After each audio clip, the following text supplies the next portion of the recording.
What is your connection to DC?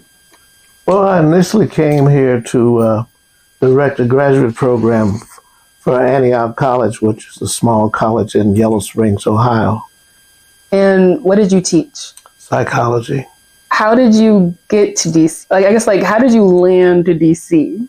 Well, Antioch had a number of graduate centers. One was in DC.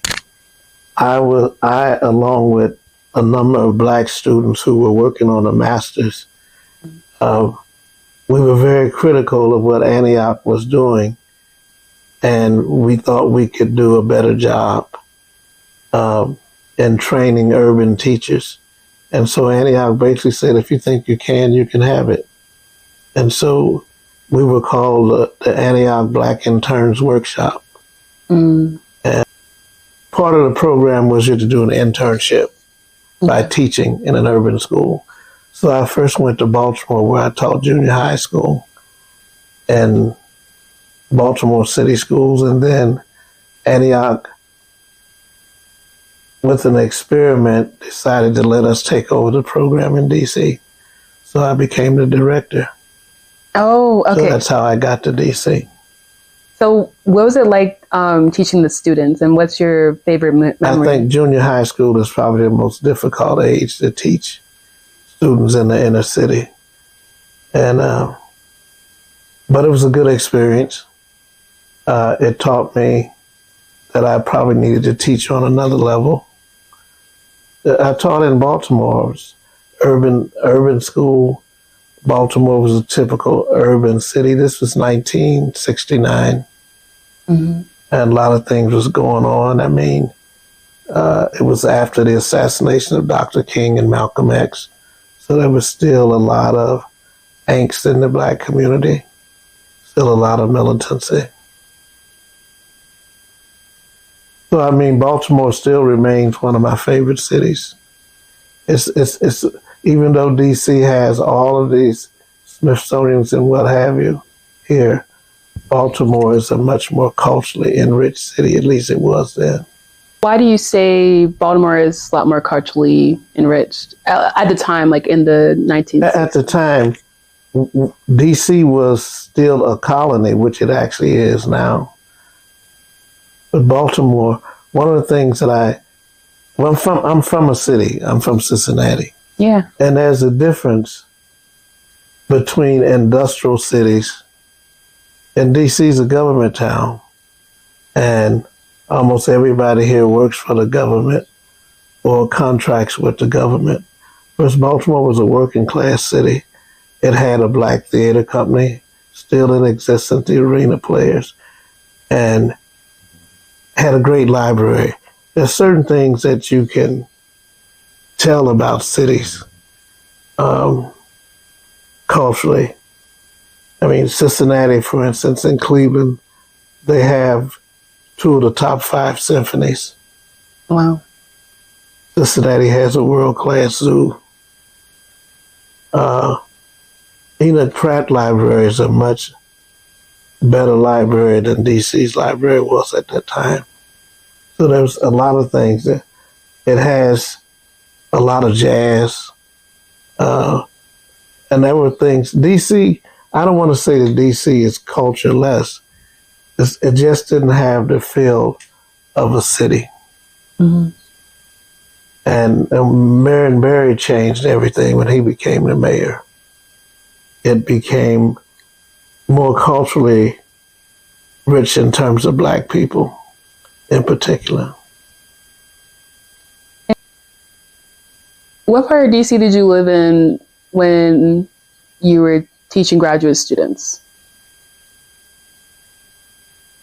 Well, at first we moved to Southeast, and then we moved to a house Northeast, and then we moved to this house.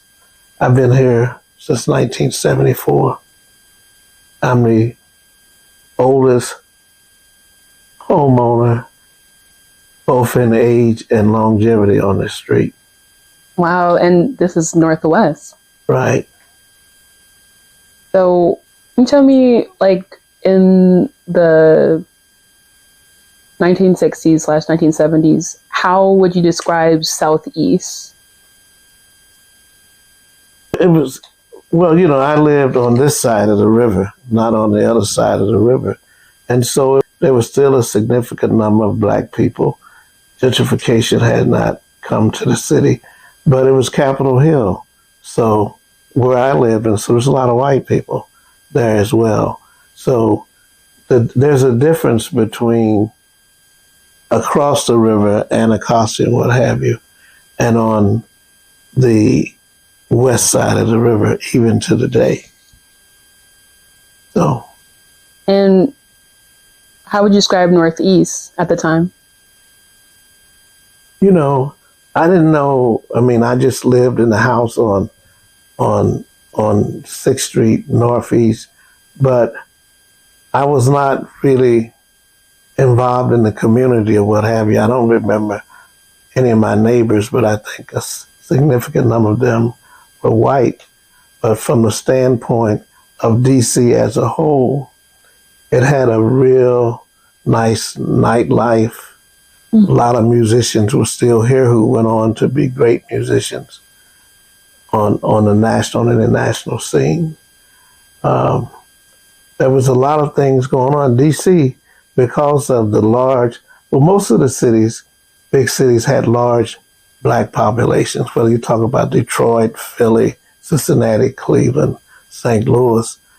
The first move against, and it was a move, they call it urban renewal, but we call it Negro removal. And so, but at that time, the cities were majority black, and most of them had black mayors. And so it was DC was a nice place. I mean, there were things, I'd never heard a radio station like WHUR, which predated WPFW. There were a lot of cultural institutions in DC, but as well as in Baltimore. You had the new thing on 18th Street, jazz at St. Margaret's Church. They had a lot of clubs, Faces, Lenices. These were all clubs that were black clubs, a lot of black restaurants. Even in this neighborhood, a lot of black. In fact, we bought this house from the last white person on this street. Wow. So now we're almost the last black people on the street. I think there may be three black homeowners. And why do you think you are one of few black homeowners on the street? Gentrification, plain and simple, which was the current form that Negro removal is taking place in the city. When I drive around the city in DC and I see all of these parks, great parks that were built for black kids, and I wonder if the white people whose kids are playing in those parks, if they ever even think about what happened to the black kids. And I don't think they do. So. And where were you when you heard about the assassinations of prominent civil rights or human rights leaders? I was in Cincinnati when Dr. King was assassinated. I was in Cincinnati when Malcolm X was assassinated. I didn't move east until 68, 69. I left Cincinnati when Dr. King was assassinated. How did your city respond to those events? Anger, rebelling, not riots. There's a difference between a riot and a rebellion. And so they like to classify the things that took place in the 60s as riots, which suggests that people just went crazy, which was not the case. It was righteous anger. And did you participate in the rebellions in Cincinnati? I was at one time chair of Cincinnati CORE, which is Congress of Racial Equality. And then I became the chair of our chapter, morphed into a connection with SNCC, Student Nonviolent Coordinating Committee. And so not only did I participate, I was a leader. And are there any moments that you're most proud of in your time with CORE, like, or working with SNCC? I think the moment that I'm most proud of, it's when I became alive, and whatever fear I might have had was gone. And I just joined the ranks of a whole lot of young people around the country, black and white, who were just fed up with where the country was going. So I'm very proud of that, and I'm also proud of the fact that I've been able to be me, even at 85. And so, what part of Cincinnati are you from? A neighborhood called the West End, which was the largest black community in Cincinnati. A beautiful community, but all the communities, black communities, were great, because even though segregation was real within our communities, we just had so much going on. I mean, you talk to people in my generation, whether they're from Harlem, Huff and Cleveland, South Philly, even DC, these communities, because all of our elders were black. Even though they had a white YMCA and a black YMCA, black people ran the black YMCA. And they were always dropping what young people would call science on us growing up. That's something that kids don't have today. Is your family from Cincinnati? No. I'm the first generation, me and my siblings. Okay. Both of my parents were from Alabama. I was born in Alabama. My oldest sister was born in Alabama. The other four were born in Cincinnati. And what part of Alabama? Montgomery and the surrounding areas. My grandfather, on my father's side, had a farm, and he lived off the produce of his farm until he died. And his father was a minister. The church that he built is still standing. He's buried in the churchyard, and he was called Prophet, and he was full-blooded Cherokee Indian. Why did your family move to Cincinnati? They were part of the Great Migration, seeking what they consider a better life in the North. And we got jobs, but we gave up the land. Mm-hmm. The land that my grandfather, Nathan Porter and Moses Porter, had is gone. What did your parents do for work? My father was a construction worker and my mother was a cook in the schools. Wow. And what was it like working on those jobs in Cincinnati? Construction work was hard. Yeah. I mean, it was hard. I mean, we first moved to Cincinnati. We lived in what was called a tenement, maybe in a big house like this with maybe three or four families living in that one bathroom in the whole building. When we moved into the project, it was like moving uptown. What did you and your siblings do for fun? Same thing all urban kids did. Play in the street, roller skate, play shoot marbles. Most of the schools past elementary school had bands, so everybody played an instrument. Do you know about any like African ancestry of yours? No, I haven't gotten involved in that. I I just haven't gotten involved in it. I've gotten involved in studying my ancestry on this side, Mm-hmm. um, but not on the other side. What has been the most surprising that has come up? Well, that we live long.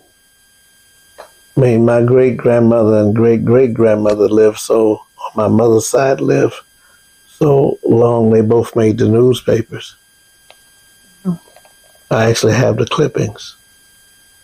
So, but they were also, up until my father's generation, they basically worked the land. And my father, and I have a lot of relatives who live in Cincinnati, Cleveland, Detroit, Chicago. But I also had a relative who I didn't know, but who left and went to the Soviet Union back in the 20s at some point. So, How did you find out about that? uh, through different cousins who do research. Do you like living in DC? DC hasn't been bad for me. Okay. I can't complain. I don't like what has happened to Black people, period, but not just in DC. We seem to have lost a sense of who we are. When you started living here in DC, what inspired you to take action back then? It becomes a part of your being. It's not a question of do you take action. It's what is the action that's needed in any given situation. So when I came here to direct a graduate program which was training teachers. Antioch had a program where it recruited returning Peace Corps volunteers, giving them a master's in 12 months, which created a contradiction. These students were mostly white or young Blacks, and the Black teachers who were the experienced teachers sometimes went to school each summer taking a course for maybe 10 years before they got a master's. And since master's degrees not only gave you more money, but it put you in position to be assistant principals and principals. So they were creating a contradiction because they were in urban areas with Black students, with young white teachers and some young Black teachers teaching our children who didn't know. Whereas these experienced teachers who had been teaching. And so our first fight was to get Antioch to admit experienced teachers, which they didn't want to do. That was our first fight. And the other fight was to teach there was a saying in SNCC that education should equip you to deal with your environment. And if your environment is negative or bad, it should equip you to change that. If it doesn't do either of those, you don't need it. So the whole thing, you do what you have to do. And going all the way back to when I first got into the movement, one of the things that we worked in different communities, and we asked the communities what did they want. The community that I work in said they wanted to know more about Black history, so I taught Black history out of Before the Mayflower, whatever books I could get my hands on, and so you do what has to be done. I mean, right now, they talk about violence in D.C. Well, if the schools, and they talk about the fact that the kids don't go to school, you ought to ask yourself why the kids don't want to go to school, because kids love to go to school. You watch little kids, they love to go to school, but the schools ain't worth going to.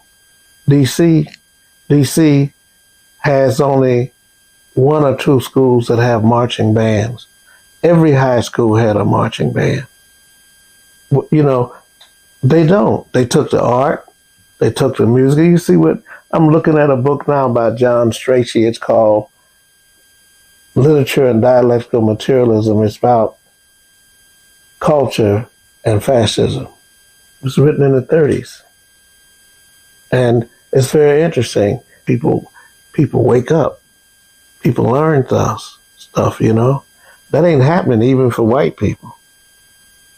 You know, they get over because they got special privileges, but not because they know anything. You know, but in our community, the black history's gone. I mean, I've heard black teachers say, I don't want to go out that old black stuff. Now they've changed their mind. So, did you have any political and cultural influences that were from the local DC area? Not from DC, because I mean, I was a full-grown man. I came to DC. I was in my 20s. Mm-hmm. I was still young.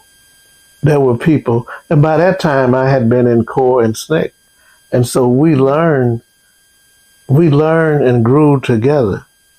You know, at Antioch, we didn't call ourselves teachers and students. We called ourselves co-learners. We were all learning together. You know, but in Cincinnati, I did. There were a number of Miss Finley, the librarian.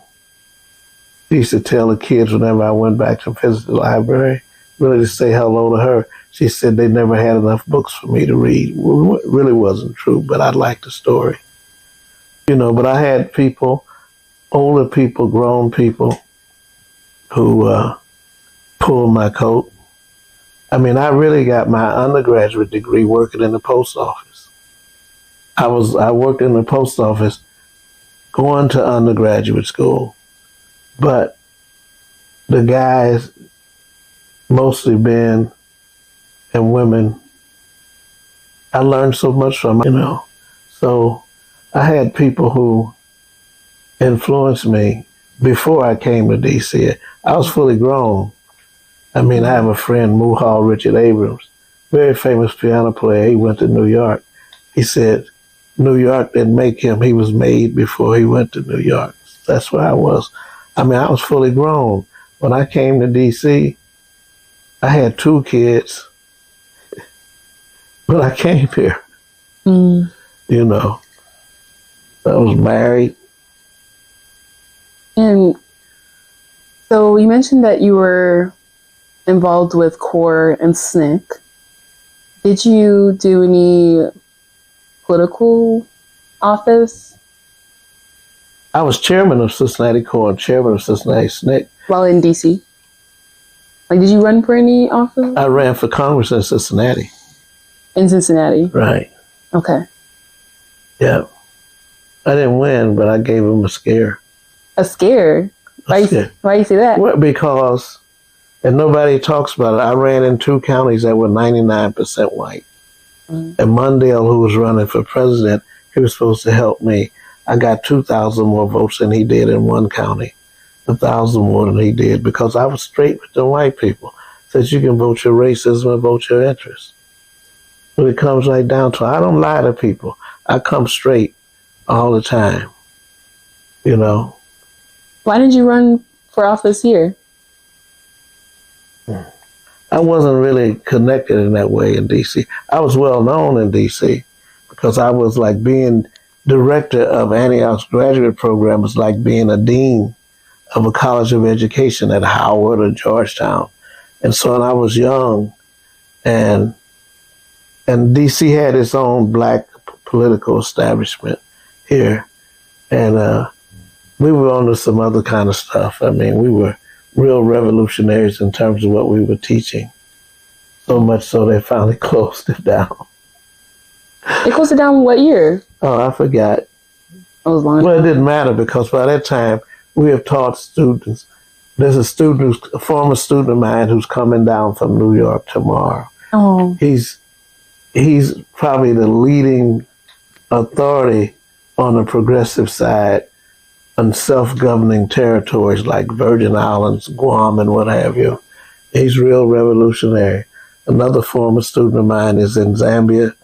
He heads a commission for the World Health Organization on cervical cancer for women. That's what he's doing. He's a gynecologist. He's a former student of mine. A lot of them are lawyers and what have you. But they're all, when you run into the students they call our program the center. They didn't call it Antioch. They call it the center. And it's white and black students who are in there. They learn more. They learn more about the world. Yeah. What do you think is like the lasting impact that you're most proud of? The fact that the students are still progressive, still doing progressive stuff, that they're doing great work. Great work. That's the thing. You know, when you've done, teaching is like stand-up comedy. Mm-hmm. You don't know whether they get the joke when you're standing up there. It's only when they come back to see you, you say, I must have done something. Okay. These set of questions are related to the state of DC. In your own words, how would you describe the state of DC? Chaos. It's in free fall. Okay. You know, the young people are out of control. I mean, it's in free fall. That's the best thing I can say. And when you say it's chaos and there's a free fall, can you describe more about that? Well, you got a lot of black on black crime. You got a lot of lawlessness in the street. You know, I mean, I've been on the street when these three-wheelers take over a whole street, like 14th Street, both sides, and the police do nothing. The police do nothing. If you call any department in the district government, if you don't get through, it's going to switch to 311, and all they can do is give you a confirmation number. I mean, it was not like that when I moved to DC. But it's the school system was much better. You're supposed to live in the district if you work for the district. Very few people who work for the district live in the district. And then they move out, and then they ask you if they can use your address so their kids can go to DC schools. But I think all of this is a wake-up call. And when you say the young people are out of control, like, can you talk more about that? Just the lawlessness. Mm. It's not their fault if you haven't been taught discipline. But it's not the kid's fault, but somebody's got to. When people are engaged in things about their life and what have you, it's different. There's no Black Panthers now. I hear you when you say that it's not the children's fault the way that they act now. And but doesn't mean that you have to let them get away with it. I guess, like, since you have said that they weren't taught, like, I guess, discipline and different things like that, whose responsibility is that? And why do you think it begins with the parents, but also the schools? If you take every kid is not going to go to Harvard or Yale. Every kid does not want to go to college. Kids want to do a lot of things. But if you cut off those choices, where's the next Coltrane going to come from if you don't have a band? You know? I mean, we don't really care about our kids. We've lost control of them. And once we lose control of them, if you give in to your kids when you shouldn't, you'll end up giving up on them. Well, it seems like you're kind of talking about, like, neglect of youth for this generation. So Why do you think there's a lot of neglect in the school system and with parents and within the community?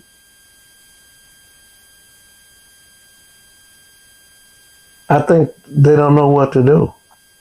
I mean, they got a lot of, they got a lot of parents who are children when they have kids. And I mean, just dealing with these young brothers around here, because they all have respect for me, you know. And so there are different values. But the schools, when you take things, schools, kids want to go to school. I mean, they want to go to school. But if there's nothing in the schools, if there's no bands and no art, why go to school? Mm-hmm. If nothing's happening. And how do you stay active in the community right now? I do a lot of speaking. This is active, what I'm doing now. Yeah. this is what, I mean, I'm trying to pass it on, Mm-hmm. you know, as best I can. I have a lot of students. I have a lot of godsons. I have, you know, I'm fortunate enough to have been blessed with a good mind. And I'd like to say that I earned it, but I didn't. It was a gift. And I was just laying in the bed thinking recently about what is I need to be doing at this time in my life, you know. But I do a lot of just, even with these young guys, they ain't young anymore. They in their 40s, maybe even more. I talk to them, you know. We have respect for each other, you know. What makes you excited and hopeful about the future of DC? I don't even think it's DC. I think that Black people are at a crisis point right now. We have to ask ourselves, do we have a future in America, or should we want to have a future? James Baldwin, Dr. King, Malcolm X all agreed on one thing, and that is, should we be encouraging Black people to integrate into a burning house? This country is not well. We have to decide whether we want to stay here. So, how do you feel about people that are not thinking about fleeing America and want to stay here? I think more and more, particularly with your generation, people, there's a big world out here. You don't have to, everyone have to go to Africa. There's Cuba, there's Costa Rica, there's Panama, there's even Europe. What about living in DC still? I don't think, I'm only here now because of my age. Okay. And I may leave still. I mean, I've been thinking about it. I've been saying for 20 years or more that I don't think that Black people have a future as Black people in America. And I don't, but you can say, I don't think it's a negative thing. I think it's a positive thing. If you don't want to stay in a place where people do not respect, I mean, without Black people, without Native Americans, when I say Black people, I mean whoever come here that's Black, Jamaicans and what have you. Without us, what would America be? So the question is, can you take it someplace else? So the question, I think we've been looking at it wrong in the sense that we have been, without knowing it, trying to convince white people that we are worthy enough of being a part of this. And I think that's the one negative that I see. And we felt that way at a certain point in the civil rights movement. Who wants to be a part of this, where you're giving everything and it's not respected, it's not rewarded. And fortunately, Africa is now developed to a point, and I don't think everybody should go to Africa. A lot of musicians go to Europe and stay, don't come back. So what advice do you have for the next generation of activists? I think that what I just said to you, I think that's a very, very important decision about, do you have a future in America? Okay. Not because you're here, do you have a future? And do you want to have a future? And that's what time it is. That we got to make one decision, your generation, what kind of world they want, what kind of world they want their kids to grow up in, and where is that? And the whole notion of Pan-Africanism is real. It has always been real. The unity of all black people. And, they've done everything they could to divide us. You look at civil wars in Africa. What y'all fighting over? What are these kids fighting over? It's but we have to study the history of our ancestors. There's a reason why Richard Allen and Absalom Jones started the AME, the African Methodist Episcopal Church. There's a reason why that. When you study the history, we never really wanted to be here, but we had no choices. But your generation has choices, and it can make decisions now. I mean, with technology, whatever, you can do what you're doing from any place on the planet. You know what I'm saying? So you all have got to educate yourself, not just in terms of being able to do technical things, but how to think philosophically. If people decide to leave the U.S. and be in different parts of the world, how can we continue to be unified as a people? Pan-Africanism. Read Du Bois and all of them. You from the Caribbean, the C.L.R. James, Eric Williams. But how do we? I guess they were all the founders of Pan-Africanism. Yeah. Pan-Africanism is the unity. I mean, we have to remind each other that whether you're talking about Jamaica or Guyana or South Carolina, it's just places where the slave ship stopped. Yeah. So we're going to say that what we have in common is slavery, or what we have in common is a common history. I mean, I was listening to Malcolm the other day in the film, and he was trying to explain to people why they should be concerned about Congo. And he said that you're an African, and that's what we are. That's that doesn't mean we have to all go back to Africa, but it means that the thing that we have in common is a common ancestry, which was stolen from us and from Africa itself. But people are beginning to talk about Pan-Africanism again. First they start with slogans, but you have to study when they had the first Pan-African Congress. What was that all about? You can read the books. They had the Bandung Conference, which was a conference of Asians, Africans, and Latin America, a unity of people of color. Richard Wright wrote a book, The Color Curtain. He was there. As Malcolm said, the study of history rewards all research. I read every night.